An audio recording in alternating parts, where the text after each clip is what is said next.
Hello and welcome to Business Reporters, the Best of British Business campaign. I'm Ashley Blake. Digital first has been the zeitgeist of the past 15 years in business, with the most exciting wave of digitisation, the one driven by AI, still to come.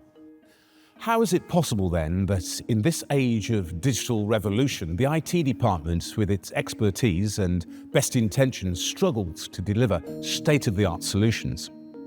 Oliver Cronk of Scott Logic believes that they're hobbled by legacy IT. So what are the challenges that come with the old complex systems? And how can we upgrade to a new system without rebuilding the entire platform, hardware, software and code base? Let's hear the answers of Scott Logic, a leading British software consultancy that's helped some of the world's biggest companies get their IT in shape for the next digital revolution.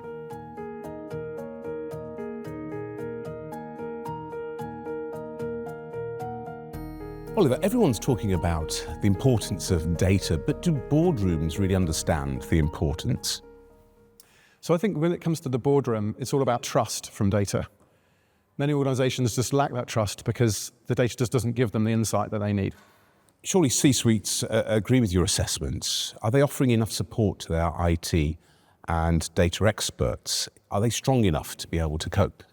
In short, no. I mean, it's a varied picture across different organizations, of course, but most organizations have struggled to keep up, particularly if it's a complex organization, lots of moving parts. It's just been really difficult for organizations to keep up with innovation, and therefore systems have become legacy systems, and that's created barriers to getting insights from data and getting the right knowledge and decision-making happening because the systems just aren't keeping up and aren't enabling the organization to do what it needs to do. So, Oliver, what are the main symptoms of an outdated IT system? The first major symptom would be that frustration of customers, of users, employees, lack of being able to answer key questions, and falling behind peers, falling behind your competitors, so losing that competitive advantage. A lot of this is caused by data being fragmented across the organization rather than consolidated in one place, and a lack of ownership and focus on the quality of the data that underpins your organization. When we're talking about data, we often hear about AI. Now, this sounds to me like it could be of assistance here. Can it really help?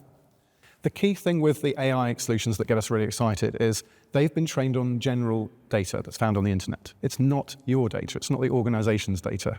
So crucially, if you try and apply AI blindly without your organization's data, you're not going to get the right outcomes for your organization. There's this phrase, garbage data in, garbage outcomes out, essentially. So the key here is to make sure that you have the right data being fed into these AI solutions to get the best results. And it's true to say, anyone using these solutions right now, if you let them kind of lead the way, they can go off the rails. So the fundamental thing here is feed them with good quality organizational data to get the right outcomes. I see. Okay, let's go through a scenario here.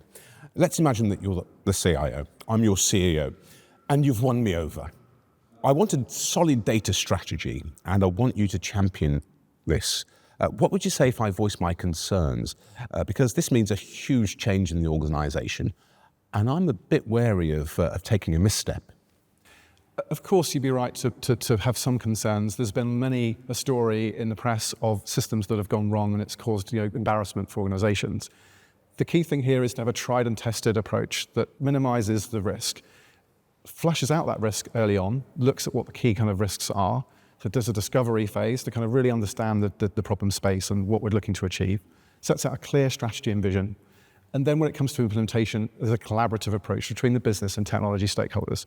I think this is a kind of key recipe that we see that helps organization avoid the pitfalls, particularly when you come to big, potentially scary systems changes, to navigate to a sort of a more safe path to success. And there is help out there for anyone considering this. How does Scott Logic help? Tell us about the company. So Scott Logic is a UK consultancy that specialises in software and data, specifically bespoke solutions, because we don't think there's a one-size-fits-all solution. Crucially, we've chosen to specialise in a couple of sectors, so financial services and public sector, and also increasingly the energy space as well. And we pair our industry expertise with deep technology expertise. We have some deep engineering talent across a number of different technology platforms. You're promoting a bold change in all organisations. You're probably one step ahead of all of us.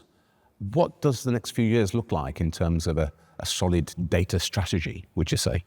So I think the next few years are going to be pretty exciting. There's a lot of change on the horizon. Lots of people are talking about AI, of course. But if it's not AI, it's APIs, or it's the next sort of technology transformation that's coming down the track. I think fundamentally, you're talking about there, which is the data. All of this is enabled by data.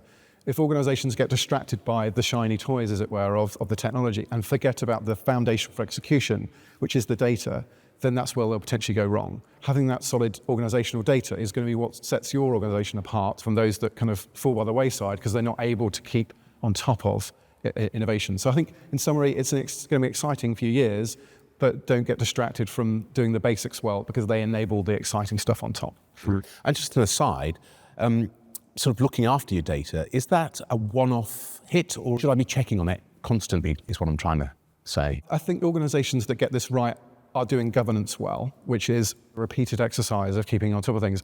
Crucially, it's about getting the right people involved. Too often I see organizations just getting the technology team to worry about the data. That's a mistake.